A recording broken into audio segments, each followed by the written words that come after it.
جیسے کہ ٹوش ڈپ کہہ رہے تھے کہ جب آپ ایک کیس جب آپ کا لڑا جاتا ہے، آپ کے خلاف کوئی بھی بات کی جاتی ہے، تو عدالت میں جب بات جاتی ہے، اگر آپ ان ٹائم عدالت کا وقت ضائع کیے بغیر اپنے جرم کو قبول کر لیتے ہیں، اس میں چانسز یہ ہوتے ہیں کہ آپ کو سزا کم ہوتی ہے اور عدالت کا وقت کم ضائع ہوتا ہے اور آپ کے ساتھ نرمی برتی جاتی ہے۔ اس حوالے سے جو ہماری جو ایشین کمیونٹی ہے، ان کا کیا ایٹیٹیوڈ ہے؟ کیا وہ مان جاتے ہیں ان ٹائم پہ جب ان کو چانسز نظر آتے ہیں کہ ان کی بچت کم ہے، یا نہیں مانتے ہیں، یا وہ اپنی ضد پہ اڑے رہتے ہیں کہ میں نہیں مانوں گا، میں گلٹی نہیں کروں گا؟ اس کے بارے میں جو ہمارے ایشینز کا کیا رویہ ہے؟ کیونکہ آپ کا تو واسطہ پڑتا ہے عدالتوں میں، تو آپ کا کیا خیال ہے اس بارے میں؟ پہلی بات یہ ہے کہ جب کسی کو مسئلہ ہوتا ہے کہ کوئی ایسا کوئی جرم ہوتا ہے، تو پھر پہلی بات یہ ہے کہ وہ جاتے ہیں کسی وکیل کے پاس۔ تو جو وکیل ہوتا ہے، تو وکیل ظاہر ہے کہ وہ سب ثبوت کو دیکھتا ہے کہ اس کیس میں کیا ہے، اور اس میں جو اسٹرینتھس و ویکنیس ہے وہ کیا ہے۔ تو جب وکیل دیکھتا ہے تو پھر وہ ایڈوائز کرتا ہے اپنے کلائنٹ کے ساتھ کہ میرے خیال میں آپ کو گلٹی ہونا چاہیے، یا گلٹی نہ یا گلٹی نہیں کرنا۔ لیکن سب سے پہلی بات یہ ہے کہ آپ کو جو کلائنٹ کا جو انسٹرکشن ہوتا ہے اس کو لینا پڑتا ہے، کلائنٹ انسٹرکشنز۔ وکیل کا یہ جو ہوتا ہے نا، جو ایڈوائس، وہ کیس پڑھ کے وہ کلیئر ایڈوائس دیتا ہے کہ میرے خیال میں آپ کو یہ گلٹی پلی یا ناٹ گلٹی پلی کرنا چاہیے اس کیس میں۔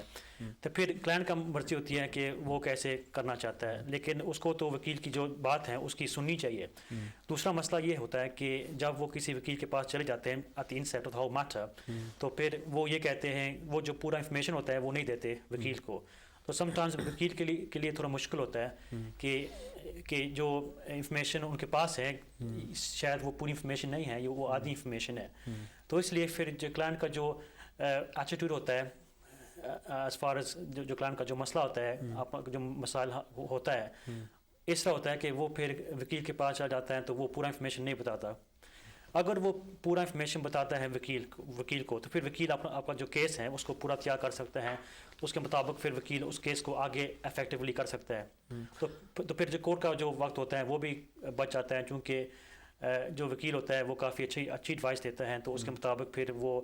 جو کورٹ کا ٹائم ہوتا ہے وہ پھر تھوڑا ویسٹ ہوتا ہے اگر آپ گلٹی پلی کریں۔ اگر آپ گلٹی پلی نہ کریں تو آپ کورٹ میں جاتے ہیں، کورٹ میں گلٹی کرتے ہیں، تو پھر کورٹ کا ٹائم ویسٹ ہوتا ہے۔ تو اس میں جو فیصلہ ہوتا ہے جج کا، تو پھر جج کا بھی فیصلہ وہ دیکھتا ہے کہ جو گلٹی جو پہلی جو اس کا جو کیس کا جو ٹائم ویسٹ ہوا ہے، وہ جو جب پنشمنٹ دے گا، پنشمنٹ یا سزا، اس کو دیکھے گا کہ اس کا جو اس کی جو ایٹیٹیوڈ کیس کے بارے میں کیا تھی،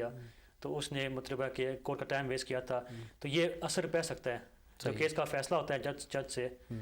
اس کیس میں اثر وہ اس کا ہو سکتا ہے۔ ہاں، تو کوشش کرنی چاہیے کہ اگر آپ کو وکلا جو آپ کے ہیں، اگر وہ بتا رہے ہیں کہ آپ کو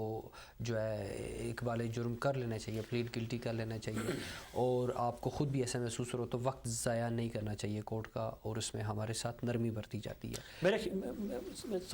میرے خیال یہ ہے کہ جب کیس آتے ہیں وکیل کے پاس، تو جو کلائنٹ ہوتا ہے اس کو پورا انفارمیشن بتانا چاہیے، چونکہ وکیل وہ کام کرتے ہیں جو اس کے پاس وہ انفارمیشن ہے۔ اگر وکیل کے پاس پورا انفارمیشن نہیں ہے تو پھر وہ آپ کا جو کیس ہے وہ پراپرلی ڈیل نہیں کر سکتا۔ تو لہٰذا میرا یہی ایڈوائس ہے کہ جو کلائنٹ آتا ہے اپنی پرابلم لے کے وکیل کے پاس، تو اس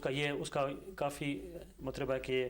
یہ اس کا ایٹیٹیوڈ ہونا چاہیے کہ جو میرا انفارمیشن ہے، جو کیس کا جو مسائل ہیں، اس کو آپ کو بتانا چاہیے وکیل کو۔ اچھا، یعنی کہ یہ کافی اس سے اثر پڑ سکتا ہے کہ جب ہم اس کی مثال ہم ایسے لے سکتے ہیں کہ جب آپ ڈاکٹر کے پاس جاتے ہیں تو آپ اپنی پوری بیماری سچائی کے ساتھ بتائیں تو ڈاکٹر اسی حوالے سے آپ کا علاج کرتا ہے۔ ایسے ہی جب آپ وکیل کے پاس جاتے ہیں تو آپ کو جو بھی چیز ہے، جتنی بھی معلومات ہیں، وہ فلی لوڈڈ آپ اس کو دیں تاکہ وہ اس کے اچھے طریقے سے، مؤثر طریقے سے اس پہ کام کر سکے۔ بہت شکریہ شکیل صاحب۔ اسی سلسلے کے جو ہے نا، اسی سلسلے کو میں آگے لے کے چلتا ہوں۔ کبیر خان صاحب، میں آپ سے یہ پوچھنا چاہوں گا کہ ہماری جو پشتون کمیونٹی ہے، جو لوگ پشتو بولتے ہیں، اب ان